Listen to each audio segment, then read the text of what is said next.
मिला था जिसके अनुसार उन्हें केवल वनों में रहना था तथा किसी भी नगर में जाना प्रतिबंधित था। Where did Ram stay during vanvas? Shri Ram ने अपने वचन का भली भांति पालन किया तथा 14 वर्षों तक अपनी पत्नी सीता तथा भाई लक्ष्मण के साथ वनवासियों की भांति जीवन व्यतीत किया।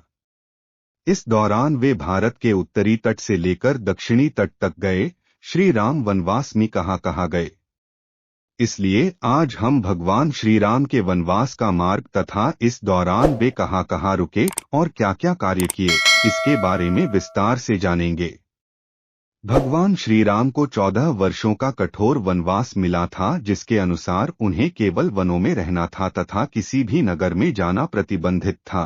Where did Ram stay during vanvas in Hindi? Shri Ram ने अपने वचन का भली भांति पालन किया तथा 14 वर्षों तक अपनी पत्नी सीता तथा भाई लक्ष्मण के साथ वनवासियों की भांति जीवन व्यतीत किया। इस दौरान वे भारत के उत्तरी तट से लेकर दक्षिणी तट तक गए। श्री राम वनवास में कहाँ गए? इसलिए आज हम भगवान श्री राम के वनवास का मार्ग तथा इस दौरान वे कहाँ रुके और क्या कार्य किए, इसके बारे में विस्तार से जानेंगे। सबसे पहले अयोध्या से विदा लेने के पश्चात भगवान राम रथ में बैठकर आर्य सुमंत के साथ तमसा नदी के तट तक पहुंचे। राम वनवास में कहाँ रुके? वहां तक अयोध्या की प्रजा भी उनके साथ आई जो उन्हें अकेले जाने देने को लेकर तैयार नहीं थी तथा उनके साथ चलने की जिद लिए बैठी थी।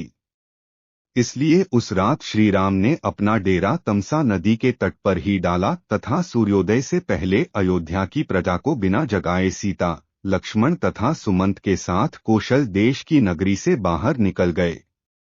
2 श्रृंगवेरपुर नगरी, श्रृंगवेरपुर नागरी में राम। इसके पश्चात वे अपने मित्र निषादराज गुह की नगरी श्रृंगवेरपुर के पास के वनों में पहुंचे तथा वही एक दिन के लिए विश्राम किया।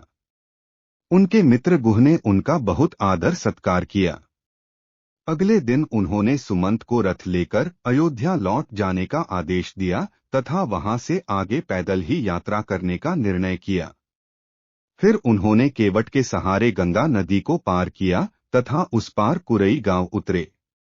3 प्रयाग राम वनवास। गंगा पार करके श्री राम माता सीता, लक्ष्मण तथा निषादराज गुह के साथ प्रयाग चले गए। वहां उन्होंने त्रिवेणी की सुंदरता को देखा तथा आगे मुनि भारद्वाज के आश्रम पहुंचे। यहां उन्होंने मुनि भारद्वाज से अपने रहने के लिए उत्तम स्थान पूछा जिन्होंने यमुना पार चित्रकूट को उत्तम बताया। 4 चित्रकूट राम वनवास। इसके पश्चात श्री राम ने अपने मित्र निषादराज गुह को भी वहां से वापस अपनी नगरी लौट जाने का आदेश दिया तथा माता सीता व लक्ष्मण के साथ यमुना पार करके चित्रकूट राम वनवास स्थान चले गए। चित्रकूट पहुंचते ही उन्होंने वाल्मीकि आश्रम में उनसे भेंट की तथा गंगा की धारा मंदाकिनी नदी के किनारे अपनी झोपड़ी बनाकर रहने लगे। यहीं पर उनका भरत से मिलन हुआ था जब भरत अयोध्या के राजपरिवार सभी गुरुओं मंत्रियों के साथ श्री राम को वापस लेने पहुंचे थे, लेकिन श्री राम ने वापस लौटने से मना कर दिया था। इसके कुछ समय पश्चात श्री राम चित्रकूट भी छोड़कर चले गए थे। Where did Ram go after Chitrakoot? क्योंकि उन्हें डर था कि अब अयोध्या की प्रजा यहाँ निरंतर आती रहेगी जिससे ऋषि मुनियों के ध्यान में बाधा पहुंचेगी। 5 दंडकारण्य, श्री राम दंडकारण्य। दंडकारण्य के वनों चित्रकूट टू दंडकारण्य में पहुंचकर सर्वप्रथम उन्होंने ऋषि अत्रि तथा माता अनुसूया से उनके आश्रम में जाकर भेंट की। माता अनुसूया से माता सीता को कई बहुमूल्य रत्न, आभूषण तथा वस्त्र प्राप्त हुए। ऋषि अत्रि से ज्ञान पाकर वे आगे बढ़ गए। इसके पश्चात उनका विराध राक्षस से सामना हुआ जिसका उन्होंने वध किया। तब वे शरभंग ऋषि से मिले जिनकी मृत्यु समीप ही थी। श्री राम से भेंट के पश्चात ऋषि शरभंग ने अपने प्राण त्याग दिए तथा प्रभु धाम में चले गए। इसके पश्चात भगवान राम दंडकारण्य के वनों में घूम कर राक्षसों का अंत करने लगे। प्रभु श्री राम ने अपने वनवास काल का ज्यादातर समय दंडकारण्य के वनों में ही बिताया था। जब दंडकारण्य के वनों में प्रभु श्री राम ने अपने वनवास काल के 10 से 12 वर्ष बिता दिए, तब उनकी भेंट महान ऋषि अगस्त्य मुनि से हुई।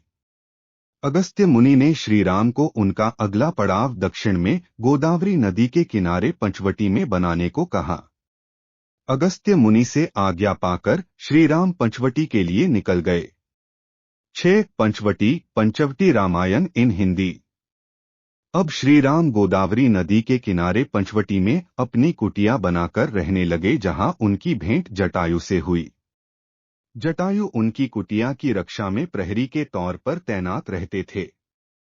इसी स्थल पर शूर्पणखा ने श्री राम को देखा था तथा माता सीता पर आक्रमण करने का प्रयास किया था। तब लक्ष्मण ने उसकी नाक काट दी थी। तब उनका रावण के भाई खर व दूषण से युद्ध हुआ व श्री राम ने उनका राक्षसी सेना समेत वध कर डाला। उसके कुछ समय पश्चात रावण ने अपने मामा मारीच की सहायता से माता सीता का अपहरण कर लिया। रावण ने उनकी सुरक्षा में तैनात जटायु का भी वध कर डाला। भगवान श्री राम तथा लक्ष्मण माता सीता को ढूंढते हुए वहां से निकल गए।